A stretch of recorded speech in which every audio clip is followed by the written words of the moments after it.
Okay, hi everyone, and thank you to everyone who's in the virtual PD session room with me right now. Today's going to be a session on some of the new changes and advances using some of the Google apps that we have at our disposal with our Superior Greenstone account. So I'm just going to share my screen. I've shared the link with everyone, and I will be mailing that out to everybody. The first thing we're going to look at, so it is going to be a fast session today because there's pretty much been an update and changes to almost every tool that I use, so I want to make sure we get through it all. The first one is not a new update, but it is something that I don't know that too many of us use in our classrooms, and I think, and as we collaborate with things, I don't know that we use it that well. I know I didn't, and so it's the suggesting mode versus the edit mode. And if you go to slide number 6, there is a link there. Try it out. If you guys want to just click on that link, try it out. I'll go into it now. And I'm just going to, we don't need everyone doing it, but I see Karen is in the, Karen will have it, can edit, and who else was there? Sloan was in the room. If you guys want to open up that doc, I'll give you editing rights. The benefit of having the suggesting mode, especially for your students, is the changes that you request don't actually occur until the person who owns the document actually accepts the changes. And so it's pretty handy in terms of being able to see a really good flow of the editing process and of that learning process. The owner doesn't have to take in all of the suggested editing. They can reject it. But it does allow for that free flow of collaboration ideas without impacting the original document.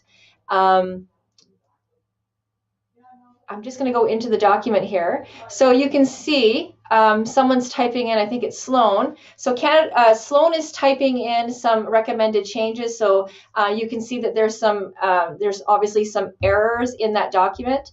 And so she has recommended that I capitalize the word Canada. It doesn't change it. You can see the change in the document. And then it also does a note on the right-hand side of the screen.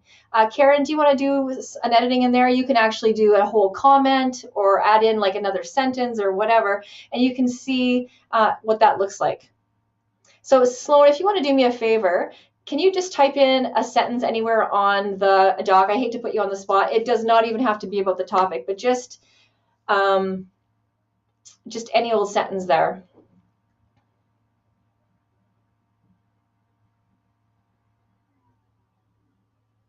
So you can see here that there are notes occurring on the right-hand side of the screen, and I can see where Sloan is typing. It's coming in on a different font so that I know that the change has been there too, without impacting any of my work. And then as the owner of this document, I can see that now the first change that was pointed out was that Canada was missing a capital.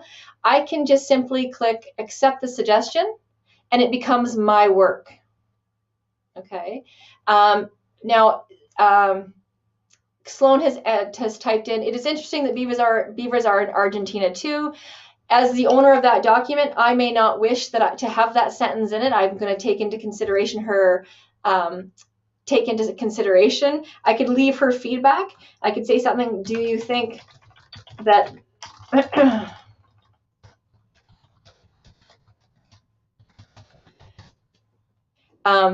so I could we could have a conversation about this, but at the point you can see here, it's outlined in brackets, letting me know that this is another addition to the work. But if I, in the end, ultimately decide not to use this, I just simply click the reject suggestion and it disappears. And so again, it's another way to improve and enhance that feedback process that we want for our learners. and the comments allow us to dig deeper, or to simply just provide the recommendations right in the doc, but it doesn't change the original doc. So I know that when I do go into classrooms or I do get work shared with me, a lot of the conversation happens on the right-hand side in terms of the suggestions. But when we're asking our students to proof and to provide feedback for our fellow learners, just consider using the suggested edits tool in Google Docs. Okay, so thank you to Karen and Sloan for looking at that. Okay, so we're just going to skip the Google Forms piece right now because it's a little bit longer. And we're going to go to editing a video within Google Slides. And so I love Google Slides. I actually use Google Slides for, I would say, 99% of all of my word processing work, because it has additional tools in Google Slides, such as embedding a video, adding shapes, adding arrows. So if I'm doing something like a tutorial or something like that, I can insert an image and put an arrow to something right away. I don't have to do it outside of Google Slides. If I was going to be using Google Docs, I would have all of the the basic typing features that are available, and I could certainly throw in an image, but I couldn't do anything. I couldn't draw an arrow to it to highlight a very specific point or add clip art or anything like that. So I do use Google Slides for most of my work. And the other piece that I love about Google Slides is that I can embed a video right in the Google slide, whereas with Google Docs, it's just a link, a hyperlink. So editing a video within Slides, so that was always a problem. So if you had a YouTube video that you wanted to share, or as Karen is a big supporter of, we want our kids to be creating their own learning and creating their own videos instead of having to rely on YouTube or another site to go looking for evidence. So if we go into open up a Google slide,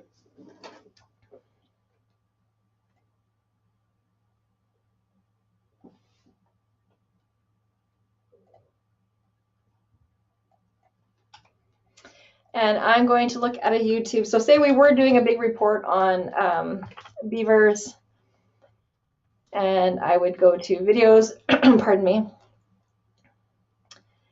Okay, so I'm interested in showing how beavers build dams. I would watch the video from start to finish to make sure it was appropriate, and if this was the video I wanted to use, I would share that out. So I'm going to copy that hyperlink. And then I'm going to go to insert.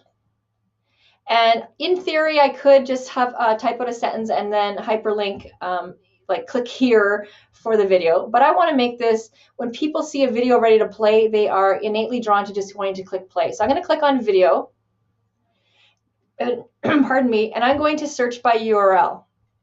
And because I copy and pasted that URL from the video, I'm going to get that specific beaver building, dam building beaver that I looked for. And it's embedded right in the Google slide. Okay. Now you'll notice as soon as I embedded a video, there were some options that popped up that weren't there before. And this is video options. And so if a video is 20 minutes long, nobody's going to sit and watch a video for 20 minutes. And so you simply click on video options, and the video itself will open up on the right hand side, and you could click autoplay when presenting, so that when you are in the present mode, when this particular slide pops up, the video will start to play. You don't have to be there to press play on the video, which was what we had to do before. So that's very handy.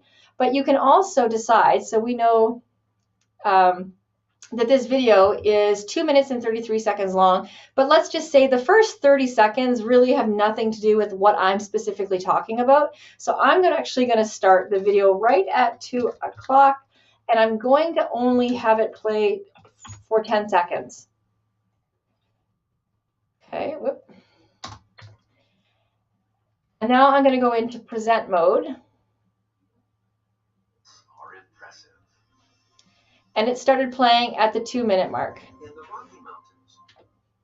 So you can see that when you set the times, it really does save having to watch a whole video or having to scroll ahead at a certain time. So that's not a new feature, but it is new this year, and it's really handy, especially when we're teaching our users to be critical about the resources that they use, and making sure that they're only using the main points that are going to support whatever it is they're talking about.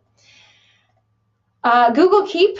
Karen and I were talking about Google Keep prior to the session starting. I use Google Keep all the time. I have it on my phone. I love Google Keep because basically it allowed me to keep a running list of ideas. I use it when I go to conferences and I want to jot down an idea. I keep it for my grocery list. I keep it for my to-do list. I keep it for lots of different reasons. And one of the reasons I do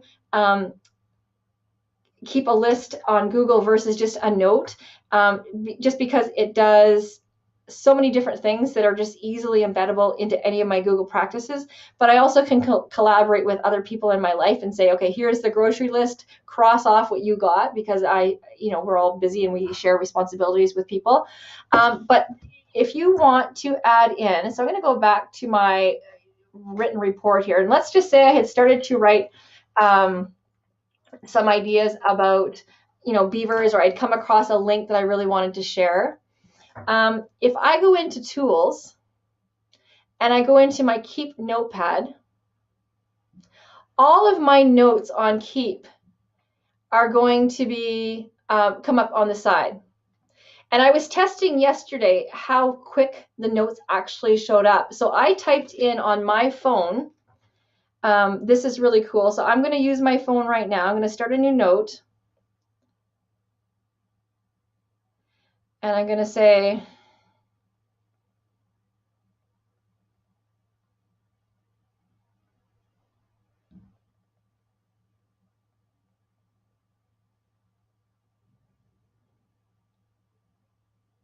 okay, and then as soon as I hit refresh,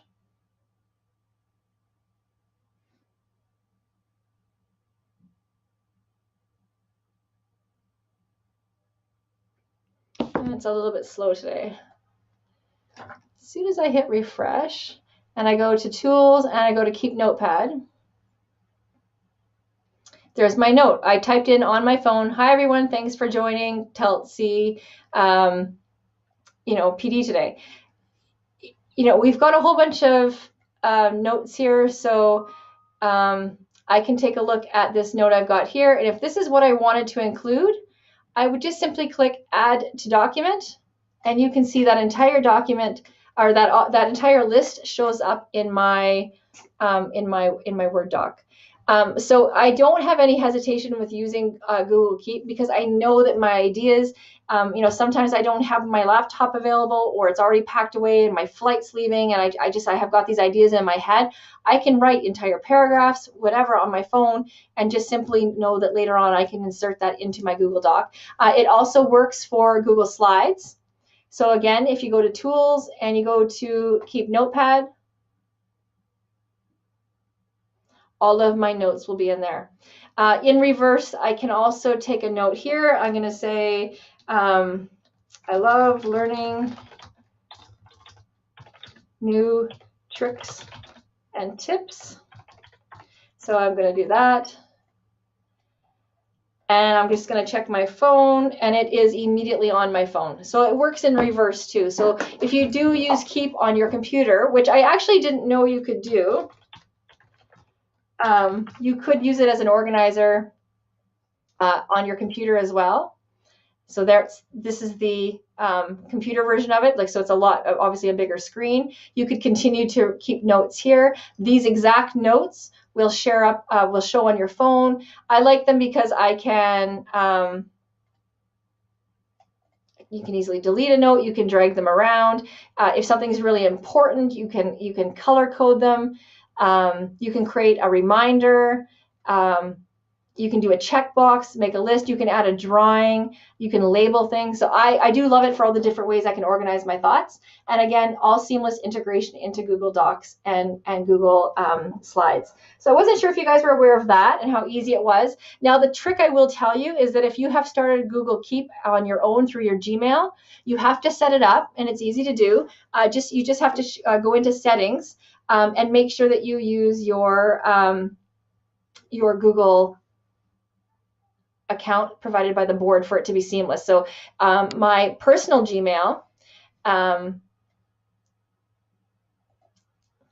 just going to go up here. So my personal Gmail won't talk to my board account. They're two different identities. So I just had to make sure that I was set up. And at the corner, I don't know if you guys can see, this might not work, on the corner of the Keep is the 3 lines. I just clicked on that, and all of the drop-down information came, and I clicked on settings, and I went into my new user account and just switched my notes to my board account, and then they worked. So that's my piece of advice for you there.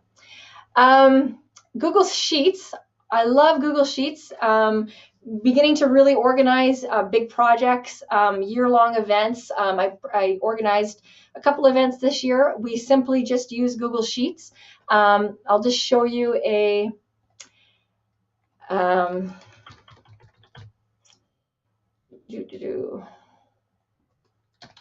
had all this stuff saved, but I had to close my computer down, and I just realized, nope, that's not it. Okay, so if we go into my Google Drive, and I'm going to go into spreadsheets, and I'm the owner, and I'm going to do a search.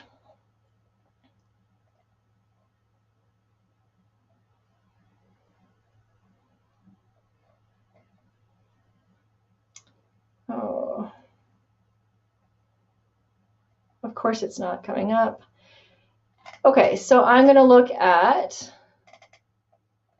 a document that I look at here, and I have several tabs that are going to open across the bottom. I just planned a big event the other day. It came to conclusion, and there was tabs for food, there was a tab for hotels, there was a tab for everything.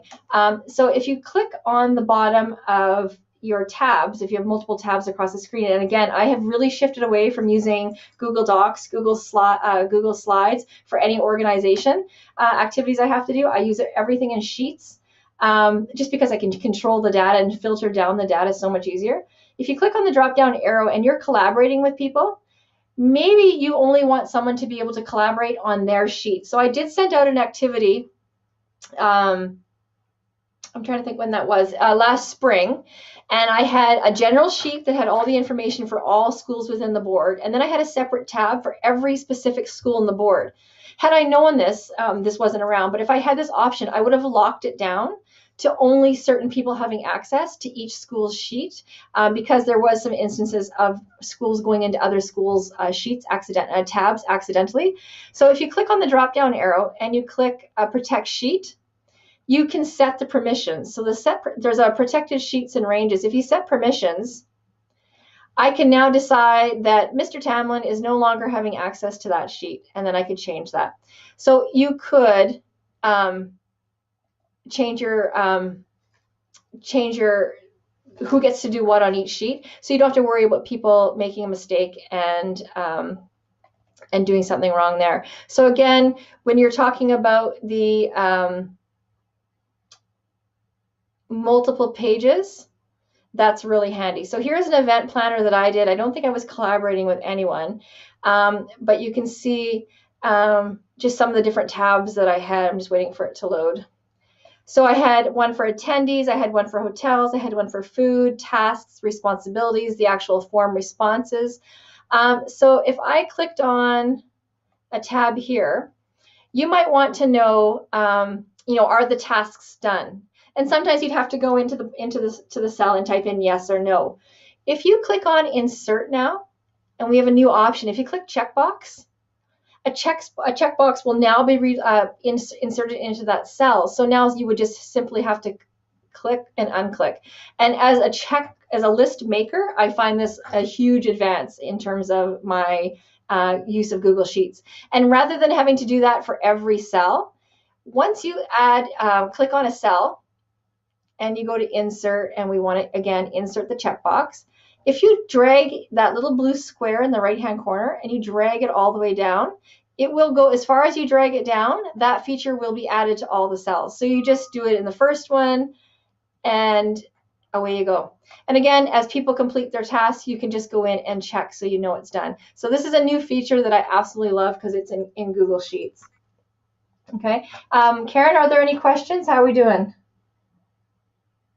No questions. No questions. Okay, let me know if I'm going too fast. Okay, the last one I wanted to show you, and we're right on time, is something really cool. And it is, if you want, we can look back up on, we are going to go bounce back up to slide 7. And this is Google Forms. So again, I use, Sheets, I use Google Forms for everything just because the information that it collects and how it collects is so much easier to track. And so I use Google Forms for anytime I need to collect a large amount of learning or information or evidence. And then I have it all contained on one sheet rather than having it in bits and pieces in different emails. So I often will have an exit card in terms of PD or anything like that. And I will print out a certificate later on, and I will email and I'll mail them out. Well, in this case, you can have an add-on called Certify'em, which actually will generate automatically a certificate and mail it right into the participant's inbox. Very easy to do. So I've linked on slide number 8 the Certify'em add-on in the Google Chrome store, and it's really easy to use. So I'm going to start a new Google form. And I'm going to give it a title, so May 15th, for lack of a better. So the first thing you want is you want full name as your first question. And I would probably make that required. And the second question you want is email. Those are the two notifiers that you need to trigger and to make this program work. So it'll identify as soon as full name is filled in and as soon as email is filled in, then the Certify'em will work. And then I'm going to have, what is your favorite? Oh my goodness. Okay. And so I'm going to say,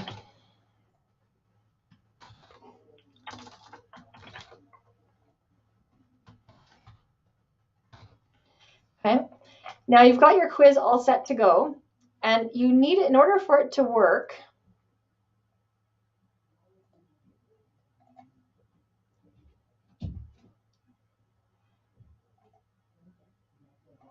Sorry.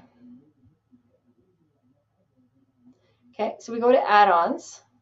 Don't know why it's doing that. So we're going to go to add-ons, and we're going to go to Certify'em. So again, I've already added this to my Google Forms.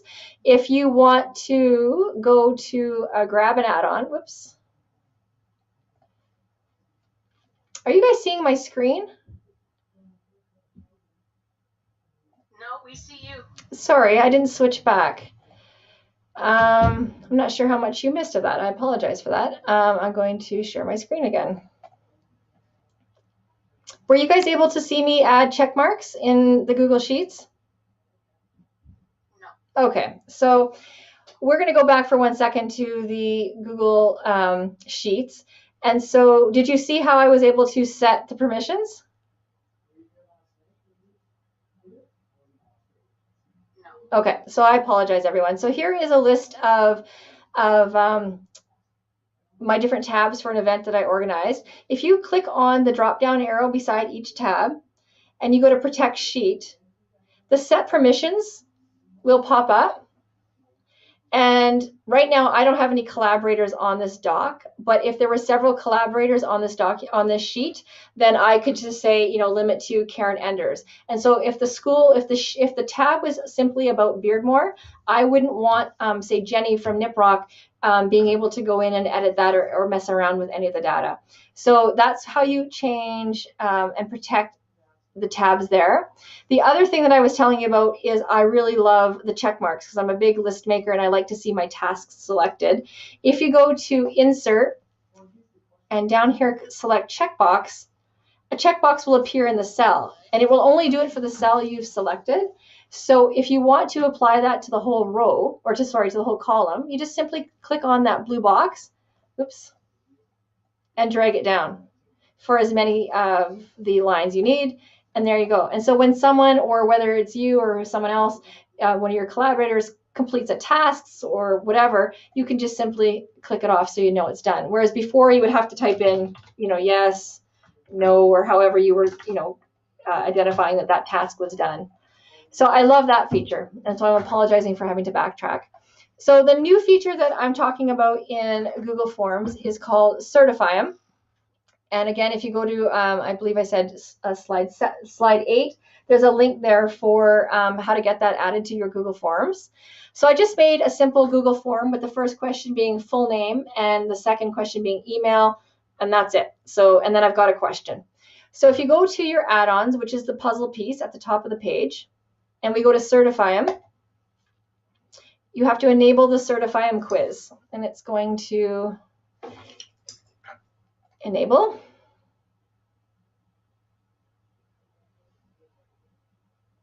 And a window will pop up on the right-hand side, and it's turned off. So we want to turn on our Certify, and then we want our passing mark to be, okay, so we just assign some points. So here it is. So as soon as you turn it on, an answer key pops up.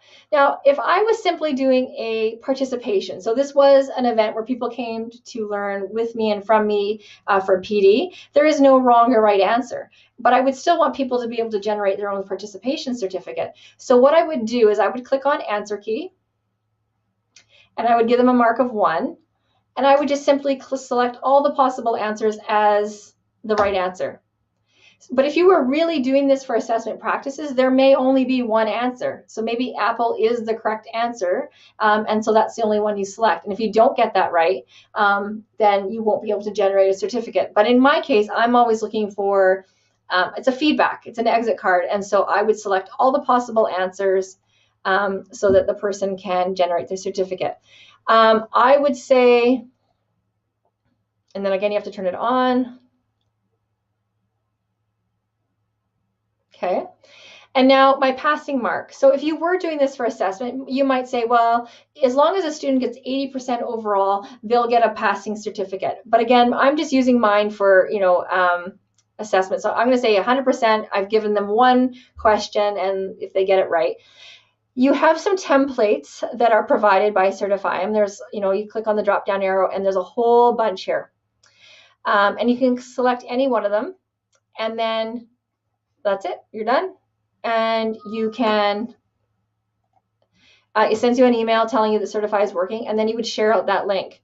And it generates, you can actually preview, you can email me, you can have the sample of the completed certificate emailed to you, and you can view it. They're pretty basic. So what I did was I decided, well, that wasn't going to be good enough for my learners. So I decided I was going to use a custom template.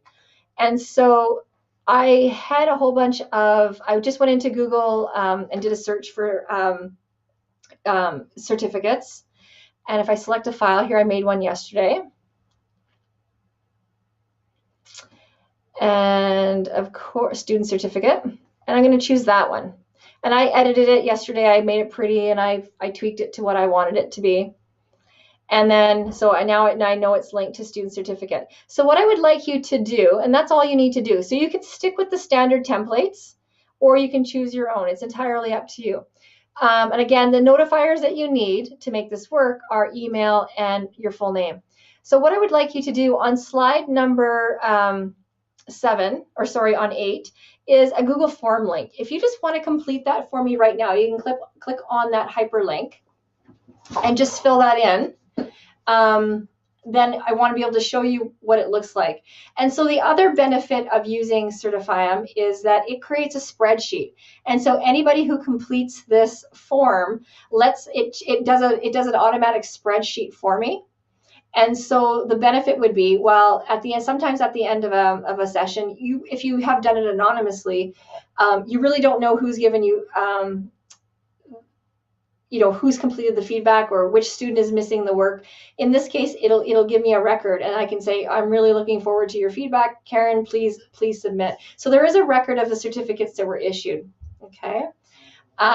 When it's done, you should get an email in your inbox that looks like this. And so you can see I tweaked it. I replaced the logo with Google. I thanked you for thanked the participant for attending, the full name, because I notified the person how to do that.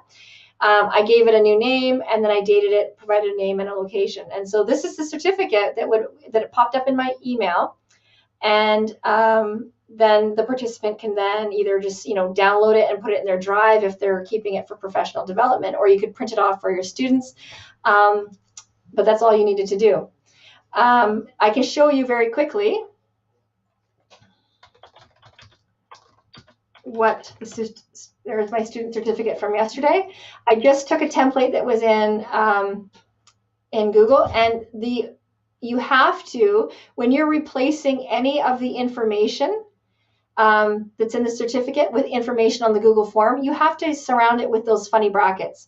So you've got those, I do not know the name of these brackets, but these wiggly brackets, there's two of them, the word full name, and then it closes with the two wiggly brackets. And so because of that, it's a replacement string, and it's actually going to grab full name from the Google form. So if there's other information you wanted to include from the Google form on the certificate, the question would have to match the information on the certificate, and you would use those brackets like this, and then that information would be superimposed on the certificate here. But in this case, I was just asking for your full name. So I'm going to stop sharing, and I do apologize for that mix-up with the sharing of the screen. Did everyone get an email for their certificate yet? It doesn't take long. No, but it didn't request our name either. It didn't? No. Let's see. That could be a user error, which would be me. Let's see. I'm going to go back to that Google form.